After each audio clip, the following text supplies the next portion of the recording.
Hello, everybody. Welcome to Life in New York City and Japan. I'm Manami. I'm Andrew. So today's episode is about language learning in a foreign country. And this episode, we're going to talk about how we learn a new language at school.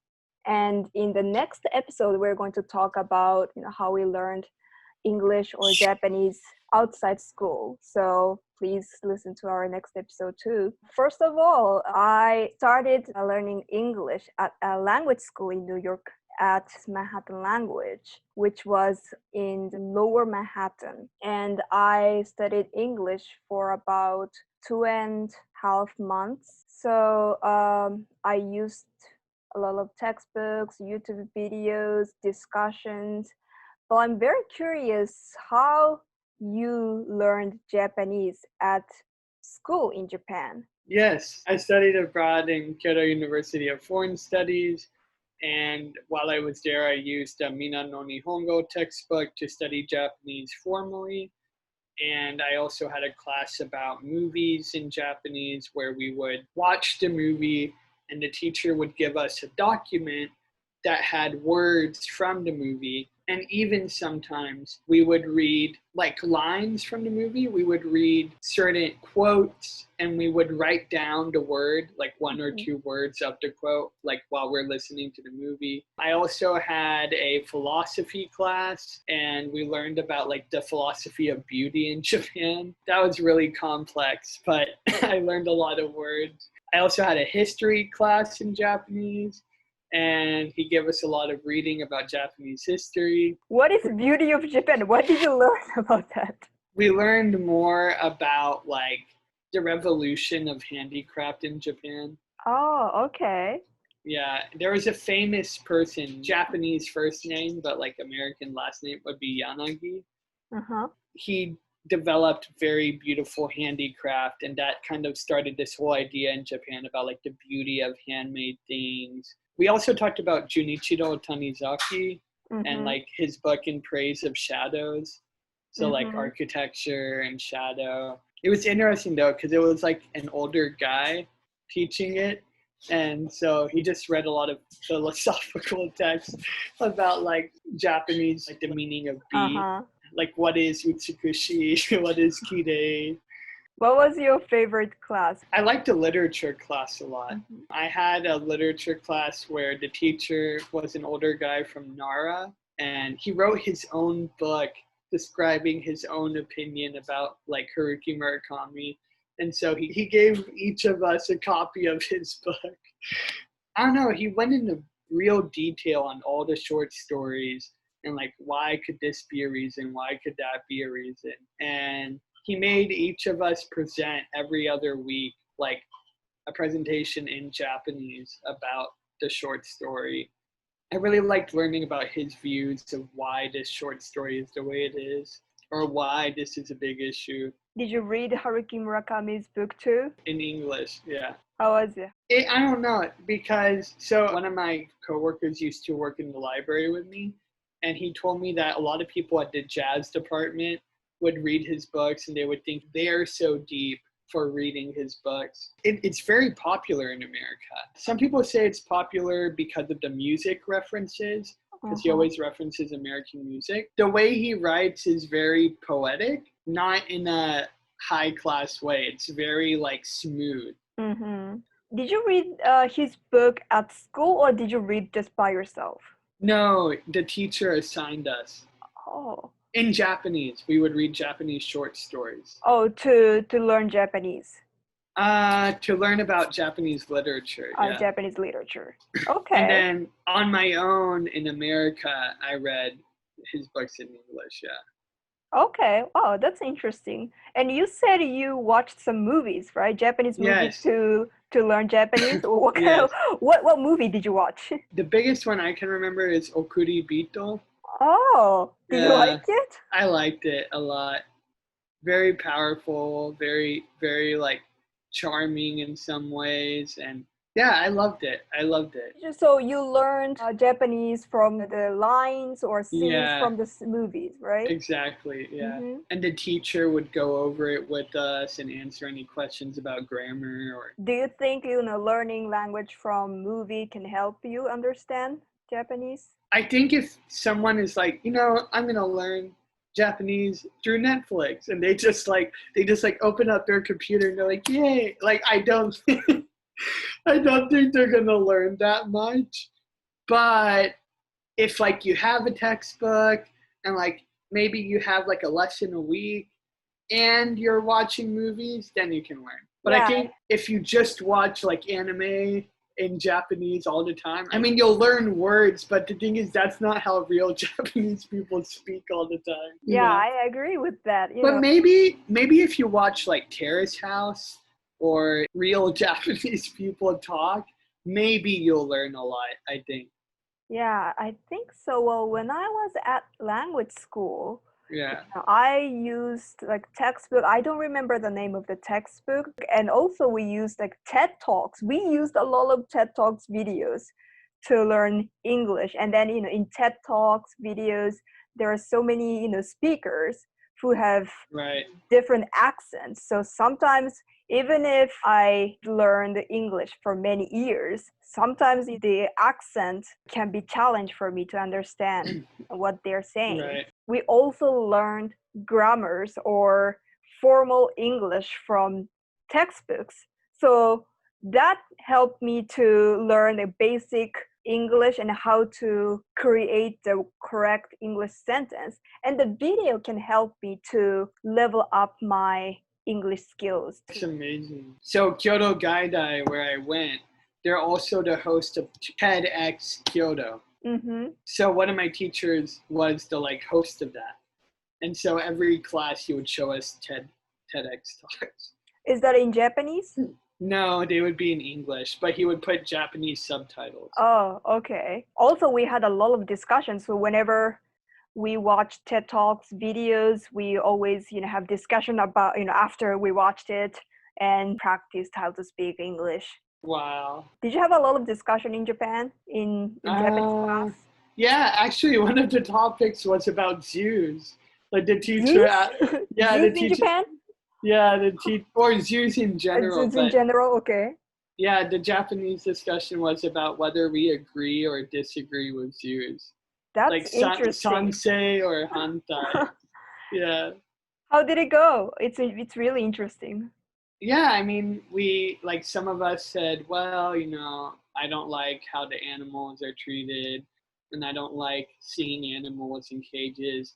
And other people were like, yeah, but some of those animals are endangered, and some of those animals are saved.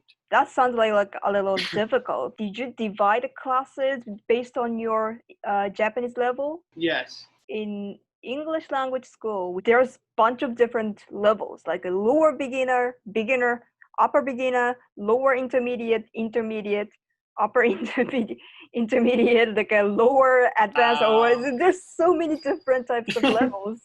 Yeah. And I don't know. I'm not sure if that kind of complicated discussion works in lower intermediate or beginner level people. I mean, it does, but it's very funny. It's like ski, kirai, Yeah. sansei, hantai, Yeah. warui. Yeah. People can just gather a lot of words they know to create the sentences. Yeah. They'll be like tomo or like warui tomo. I also took like a business courses in English school. Okay. Did you have business classes in Japanese school? No business classes. I did have a composition class, and I ended up having to write about shitsugyo. What? Unemployment, yeah, Oh shitsugyo. God, okay. So I had to look up a lot of words for that. Wow. No, like bichinesu yogo. No, no business class. Japanese has so many words for business. In what way? No, like so many terms and words and It's kind of the same thing in English too, right? There are so many, business yeah, but like too. learning them in a whole new language is like a whole other thing. Yeah, well, that's true. When I was learning business English at language school, we had a lot of like a role plays, simulation. At one class, we had like a fake meeting with like a CEO and manager and director and employers. And we were talking about how to work for a department. And we discussed how to renovate our building. But it's so hard because we didn't know a lot of terms people talk in meetings, but we have to talk about in a business way. So we were like, we have to, I think we need to, change the logo design. How? In a Right, yeah. good thing, good Good. logo. It's like, Right. you know what I mean? Like, Yeah, you couldn't say like yeah, in a precise. yeah. Yeah, you're right. There are a lot of words in And business the English. funny thing is, you can say your opinion, like a very specific. I think we need to change our logo. That's what we can say. But how? How? In a better to Right. make it better. That's like a very general, and that turns very general explanation. It's so hard to last the conversation. I just could say just one or two sentences, but continue the conversation was the hardest part. I agree. Yeah, we did have a lot of discussion and meetings at language school, so that kind of helped me to reduce my kind of anxiety to speak English, because Japanese people are not used to speak English. They always learned how to read, how to listen, sometimes how to write, but speaking is always the hardest part because Japanese people Yeah, usually don't talk with American people or foreign people, so exactly. they don't have a lot of chances to speak English. Exactly. And whatever English they hear is like from anime, like Sonic or Yeah. like G.I. Joe. Yeah. Yeah. Like here, Americans going like straight this way, yes, all the way, speed up. Yeah, that's all. They don't hear like natural English. Did you have any like a very interesting class in Japanese class? What was interesting is that everyone learning with me were from different countries like Vietnam, China, Mm-hmm. Germany, and other places. So how does that affect your learning Japanese then? I get to see how they think about it, and I get to see how people with different native languages learn the same language as I do. It's different talking to people from other countries in a language that's not your own. Like I was Uh-huh. talking to someone from Holland in Japanese. Like it's so weird because his native language is Dutch, mine is English, and we're talking in Japanese. Well, So, that's the yeah. same thing at English language schools, because Right. there are so many like a Chinese, Korean, Korean. Yeah. European, Yeah. French, Italian, but they all speak English, but they have all Right. their own accents. So we Right. Yeah. need to figure out how to listen to their Right. their talking. Right. You can't have those opportunity so often if you learn a new language in your own country. And if you think about it, it's like how hard Japanese is to learn first, and how different like Shintoism is, or how different what taiko or sumo or like nato or like umeboshi is. And you see someone from like the middle of America going like, yeah, I want to go to Japan.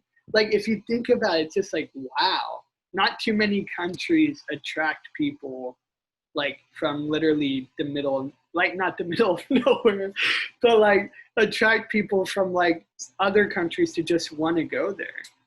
Like it's not like you can walk into a room and go like, how many people here love Japan? And everyone's gonna go like, me. Yeah, that's so true. So I went to English language school in New York, and then a lot of people have different opinions about New York and about English culture. So that was interesting. What was something you remember, like one day you remember from English school? From my experience, some people have a pretty extreme opinion about New York.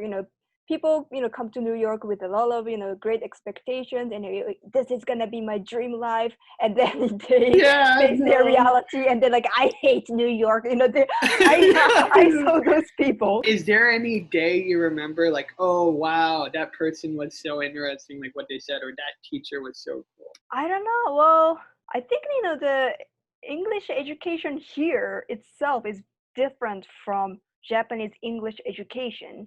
Because I don't know. Well, probably it's changing now, but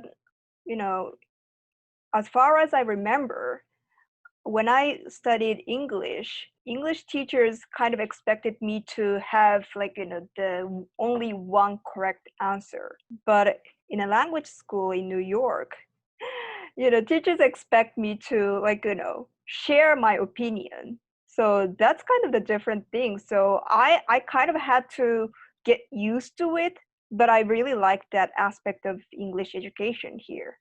Yeah, I mean, especially in Japan, right? Because Japan is so organized and it's mostly Japanese people.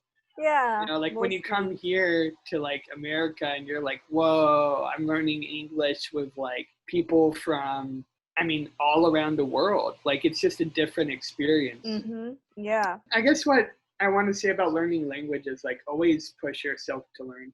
That's what I loved about Kyoto Gaida is everyone there is learning languages. Mm-hmm. Spanish, French, Portuguese. But yeah, I mean, they were all learning different languages. So that was beautiful. Yeah, right. So, but that's another thing about, learning language in a foreign country, because, if you go to that country to learn language, you are going to learn, even if there are so many Japanese people in a language school, but you came to New York to learn English. You could learn English, in Japan, or, you didn't have to, leave your country, but it's different. Yeah. Yeah, so that's another thing. So there are so many, people who are learning in a language school in New York. They have a great passion to learn English too.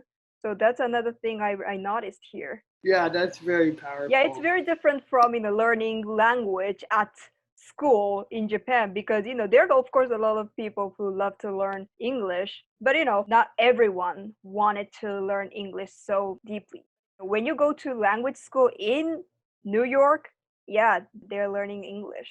I agree. And it's the same with people who go to Japan to learn. Yeah, I agree with that too. All right, so this is it for today's episode. So we're going to talk about language learning outside school in the next episode. So thank you, everyone. Thank you, everyone. And we'll talk to you soon again. Bye-bye. Bye.